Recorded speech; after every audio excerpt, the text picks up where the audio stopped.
Europe. Europe 1.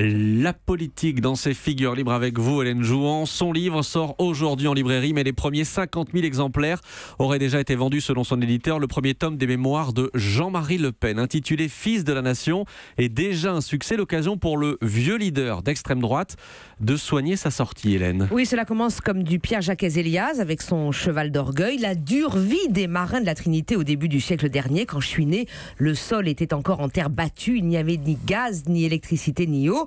Mais la patte Le Pen n'est jamais loin. Quand il s'agit de revendiquer l'identité française, bretonne, terrienne, j'en demande bien pardon au cul béni de la pensée unique, mais je suis un de souche. Alors voilà, c'est dit. Jean-Marie Le Pen veut gagner l'honorabilité d'un homme de plume, mais il ne saurait s'asseoir sur ce qui a fait sa gloire.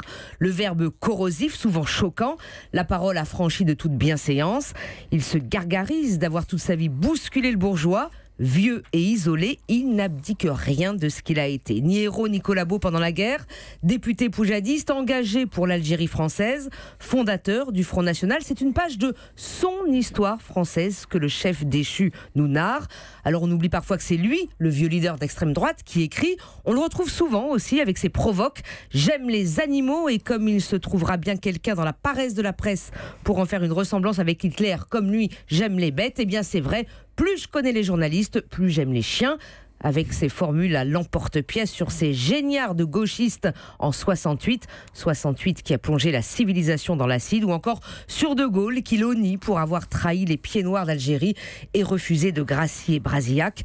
Le Pen fait du Le Pen et parle souvent de lui à la troisième personne.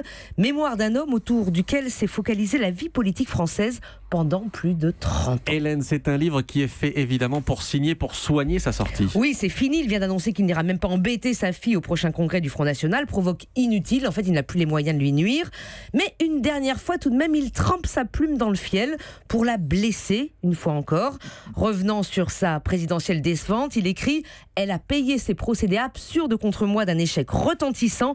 Sa stratégie et son aide stratège se sont plantés. C'est un suicide. J'ai pitié d'elle. » Ultime banderie pour dire le ressentiment et la fêlure, mais ultime banderie pour rien. Marine Le Pen continue de répéter qu'aucune réconciliation politique n'est possible avec Le Pen. Elle ne l'appelle même pas mon père. Mais drôle de pirouette de leur histoire. Au moment où le patriarche soigne donc sa sortie et laisse enfin le champ libre, sa fille semble, elle, avoir perdu le goût de s'accrocher, en laissant entendre que si elle n'est pas la mieux placée en 2022, eh bien, elle laissera la place. La petite fille Le Pen, Marion, n'est pas loin. Comme si, une fois son père entré dans les livres d'histoire, la bataille pour Marine Le Pen perdait de son sel. Vincent ? Il y a une chose que je trouve absolument fascinante dans cette histoire, pardonnez-moi de le prendre par le petit bout de la lorgnette, mais les mémoires de Le Pen, c'était le serpent de mer de l'édition depuis 10 ans. Et sans vouloir donner raison à ceux qui dénoncent le politiquement correct, je suis fasciné de voir qu'il est publié, alors que ce bouquin est déjà épuisé avant même d'être sorti en librairie, grâce aux préventes sur Amazon.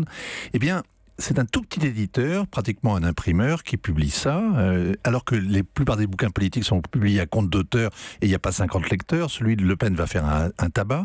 Et les grandes maisons se sont toutes défilées. Robert Laffont n'a pas voulu le publier. Albin Michel, éditeur de droite. Mais parce que publier Jean-Marie Le Pen, c'est vrai que ce n'est pas totalement anodin non plus. Oui, mais si vous voulez, on dit que ce sont des commerçants. En réalité, ils sont d'un conformisme absolument incroyable.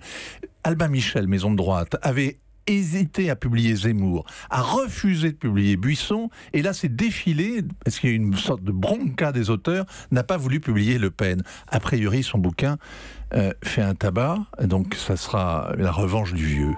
Europe 1.